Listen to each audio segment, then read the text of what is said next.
Hallo. Diese Woche findet in Basel die Art Basel statt. Das ist die größte moderne Kunstmesse der Welt. Hier sind Hunderte der besten oder bekanntesten Galerien der Welt, die hier ausstellen. Es gibt aber auch noch etliche Nebenevents.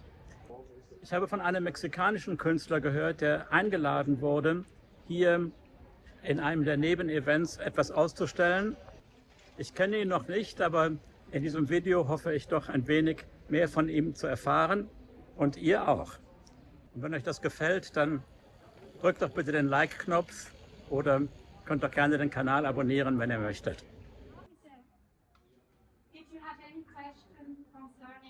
Dieses Gebäude hier war mal eine Bank, das heißt jetzt Basel Social Club und ist nur diese Woche geöffnet als Ausstellungsort für mehrere Künstler.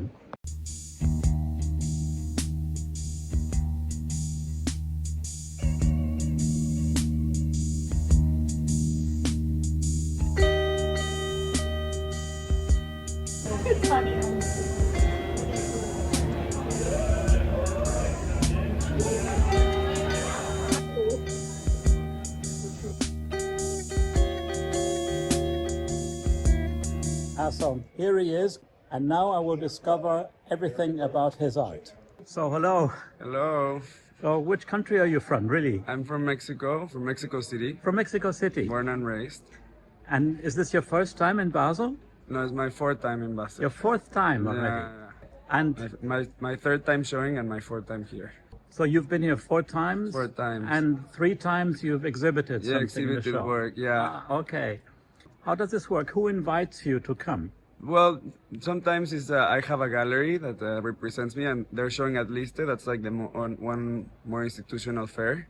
But this time this is the Basel Club, which is like the new emerging cool fair, and they were like, we want you to do something for the patio. I sent a request, and then I sent a proposal, and it's like a couple of months of negotiations, and then I came here with the truck.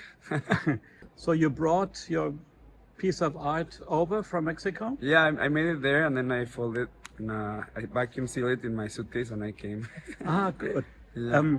Because we just saw a little image of this inflatable truck in the patio. Is that your type of art? Is that what you do? Yeah, I mean, I do a lot of different types of installations, and it's more conceptual based. It's like a lot of my work is about like consumption, and it has a lot of humor, and it's like absurd. And this time I thought an inflatable was better because it's like something very big that can be made into very small. So you've done many of these inflatable objects? Yeah, I've done 3 inflatables.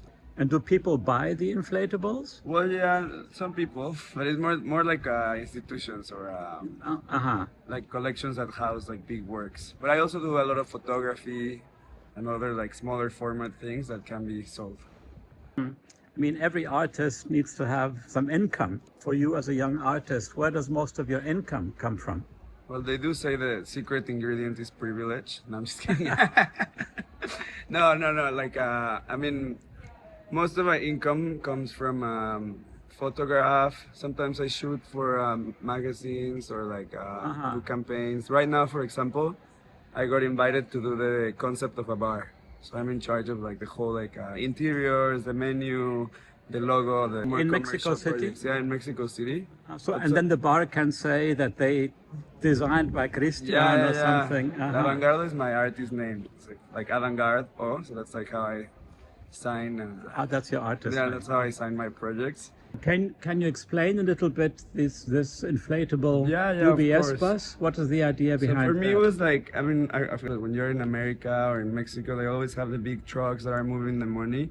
And I always think it's so violent because it's like a war tank. So you're like in Fifth Avenue in this like super cosmopolitan environment, and then you have this like war tank moving money. So I've always been like obsessed. I mean, in general, I'm very obsessed with vehicles. I have like also a series of jet skis and motorbikes because it's I have like this thing with mobility and like sort of like social mobility, and I started playing around with that idea a little bit of the car that never moves, you know, the jet ski that is always still, the plane that never takes off. And then it was like, with this one in particular, I just thought it was like, well, if one of those crashes in a city and then the money starts coming out of the sky and everyone like goes running, and it was like that sort of like fantasy. It gets free money, a free fantasy. money. So it was like, yeah, like this like capitalist fantasy. So right now the girls are gonna do the performance, and I'll you'll film get that. to see a little bit of. I mean, it's not a performance in like a very theatrical sense, but they activate the piece. So they deliver the money, and it's just like a little fantasy, yeah. But still, no. But even it's funny because they were telling me, even for art, they use them when they move very expensive works of art. They use the trucks to there's like all the valuables. Yeah, of course, there are hundreds of millions of dollars worth or billions of dollars worth of art sitting there at the moment. You know? Right. Yesterday I was like, we were about to enter the collector's lounge, and it was closed because there was like a smoke, and I was like, whoa, imagine the collector's lounge was on fire. We lose all the billionaires. Who's gonna buy art? Well.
So have you been to the main to the main building in the fairgrounds?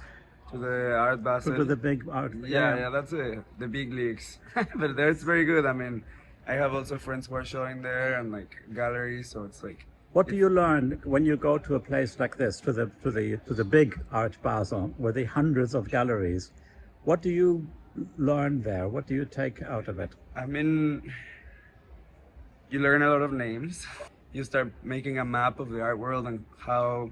I mean, eventually I'm trying to build a career, so I need to know what galleries very formal. And was there a particular artist that impressed you? At the fair? Yeah. Well, my favorite part of Art Basel is Unlimited, which is like the big scale works. And have you met interesting people here, interesting artists or gallerists, or? Yeah, I've met very crazy people. Yesterday I was at this dinner with this Dubai gallery, and I was with these like very eccentric Dubai women, and they were like telling me about like their yachts and everything. So that was fun. But I also Dubai women, but these were Arab women, or they were Western people living in Dubai?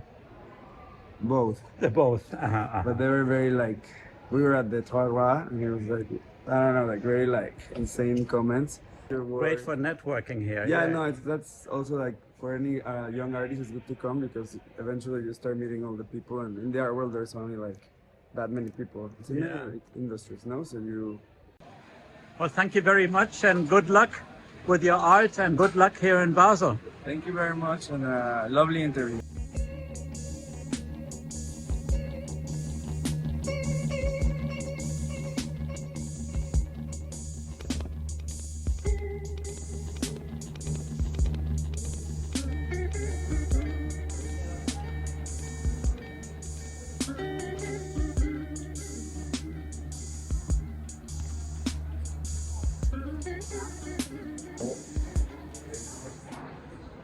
Las esculturas son de chocolate.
You're from Poland, and are you exhibiting here or just Yes, visiting? I'm exhibiting here. And where?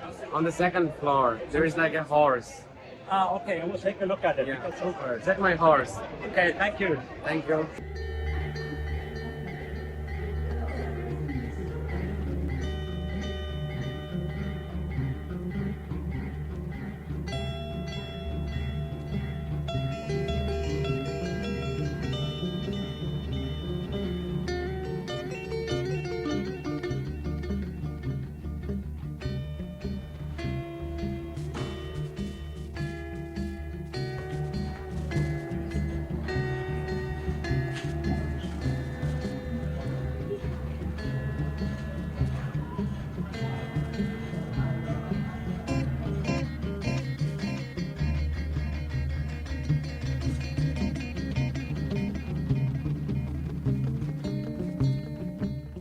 Ja, das war ein ganz kleiner Eindruck, nur aus diesem Gebäude, auch davon nur ein Teil. Der Basel Social Club, der während der Art Basel zu einem Ausstellungsbereich wird.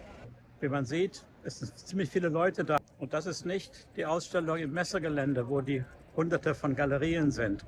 Und dann gibt es noch einen anderen Bereich, Ausstellungsbereich Liste, wo auch viele Künstler und Galeristen ausstellen, die dann hoffen, wenn sie weiterhin wachsen und noch bekannter werden, irgendwann mal in den Hauptteil der Art Basel kommen. Aber ich bin froh, dass ich diesen mexikanischen Künstler habe interviewen können, mal mit einem jungen, aufstrebenden Künstler sprechen. Das hat mir Freude gemacht. Und in ein paar Jahren, wer weiß, wird er mal sehr berühmt sein und sich an seine ersten Besuche hier in Basel erinnern.